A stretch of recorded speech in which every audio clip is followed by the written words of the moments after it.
Dieu aussi, vous allez être troublés.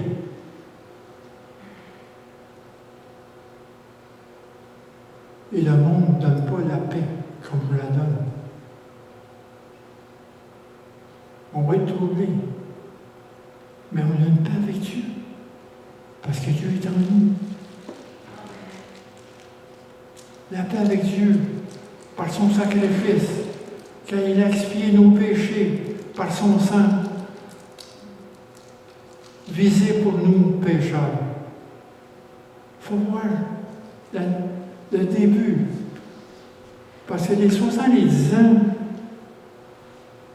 dans le livre de Daniel, c'est là qu'il faut les comprendre.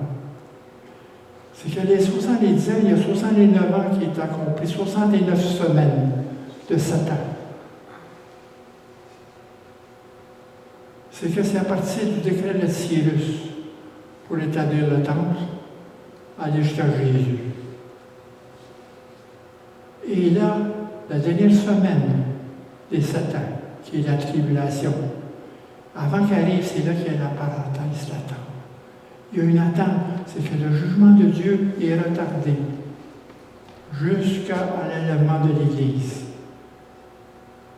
Et après ça, nous avons les tribulations, la colère de Dieu. Et Jésus qui va venir juger.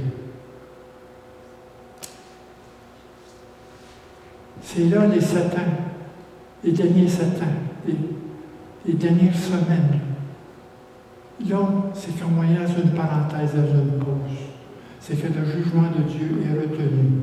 Parce que Jésus est venu sur la croix mourir pour nos péchés. C'est ça qui a retenu le jugement de Dieu.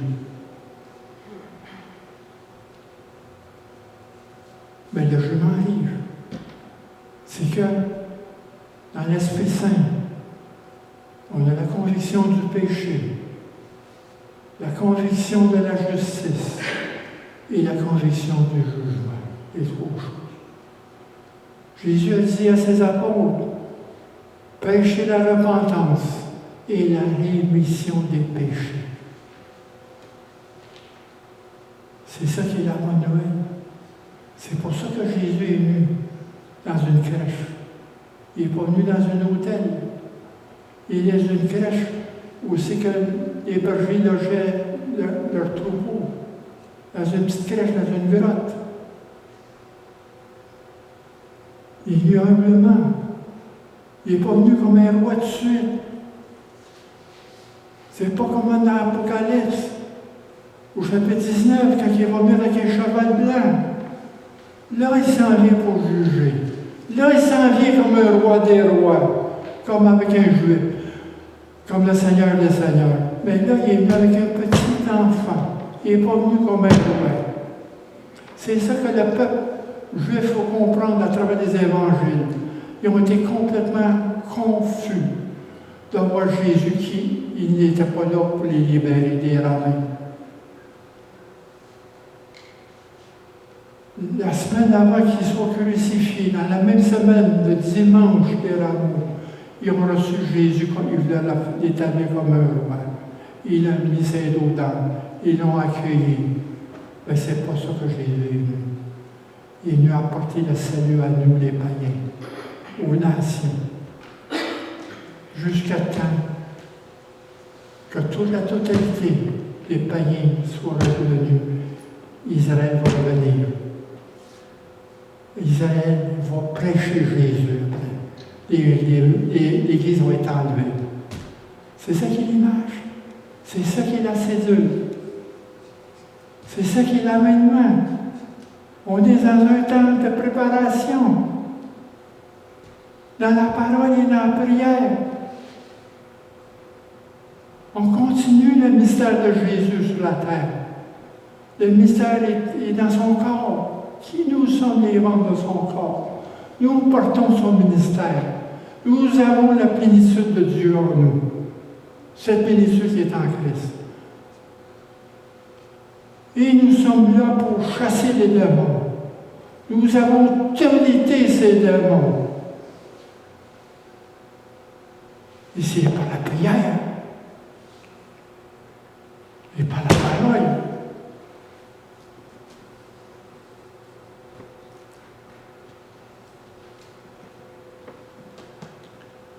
quand il va revenir, il va y avoir une absence de violence, de brutalité, d'hostilité pour les croyants et toute la nature constituera le fruit ultime de la rédemption.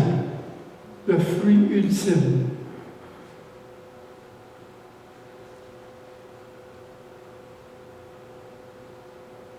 Et aussi au verset 5, ou verset 1, celui qui dominera à Michée. Et au verset 3, il se présentera, il gouvernera avec la force de l'Éternel, avec la majesté du nom de l'Éternel. Le Messie manifestera son caractère à travers ses actes et ses miracles. Voyez, on va revenir à ça plus tard. Dans Isaïe 5,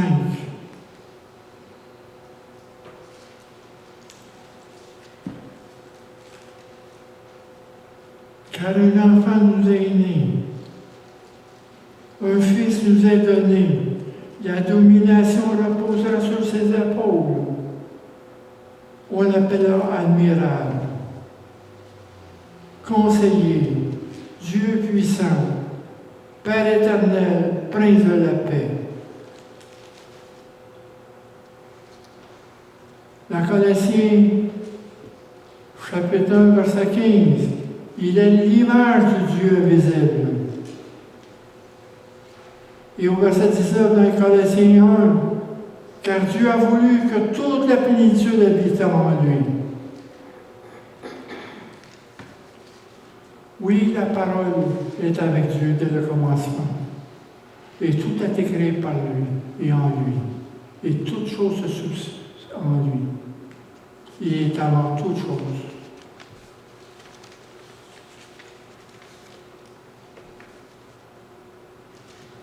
Vous voyez, ce qu'il faut penser pour préparer Jésus en ce moment, c'est qu'il faut préparer pour célébrer Jésus, sa naissance. On est dans ce temps aujourd'hui. C'est pour ça que vous avez des petits pamphlets ici, des petites choses, il y a des petits. Je vous conseille à vous de prendre ça. Ça nous prépare le cœur. Il faut célébrer Jésus. Avoir une dévotion, car il est digne de nos louanges. Car ceux qui bâtissaient encore le temple dans les ministères de l'Église ne s'appuient pas sur le Christ, qui est l'auteur et le consommateur de notre foi. Car dans le psaume 118, verset 21, je te loue parce que tu m'as exaucé, parce que tu m'as sauvé.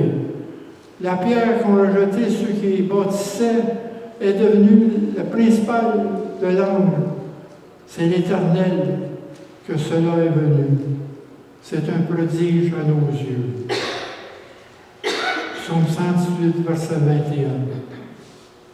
Et encore dans l'Église, il y a encore ceux qui bâtissent l'Église, qui ont rejeté Christ. De plus en plus, Christ est rejeté. Comme Paul dit dans les Corinthiens au chapitre 1, le seul fondement, c'est Christ. Le fondement. Il n'y a pas d'autre fondement que Christ. On bâtit dessus, ce fondement.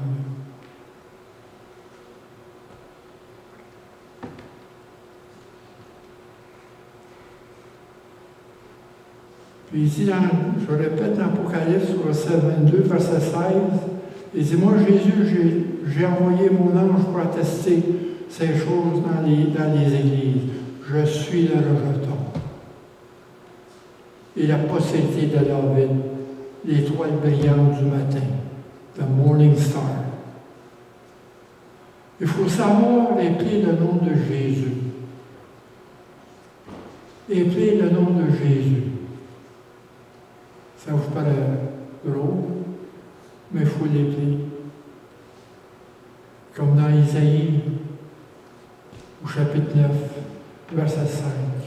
C'est là que le nom de Jésus est appelé, l'admirable, sagesse, conseiller, plan de salut, Dieu Tout-Puissant, plénitude, Père éternel, compassion, Prince de la paix. Il dit, je suis le bon berger. Je suis le médiateur de la nouvelle alliance. Et savoir conjuguer le nom de Jésus.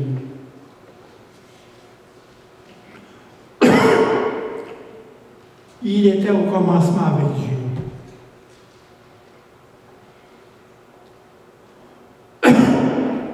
Et au présent, il est crescent en nous.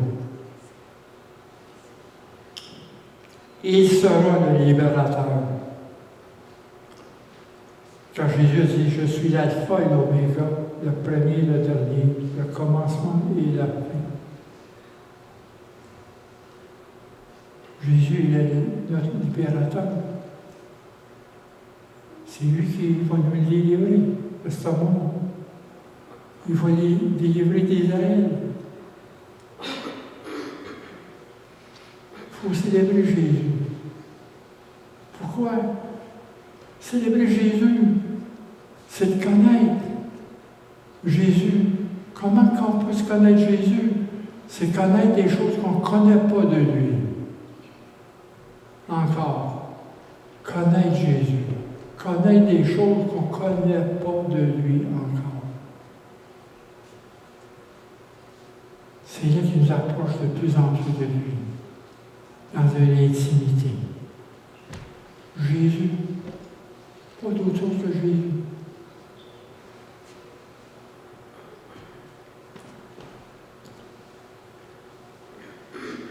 Seigneur, on te rend grâce, Seigneur, ce matin,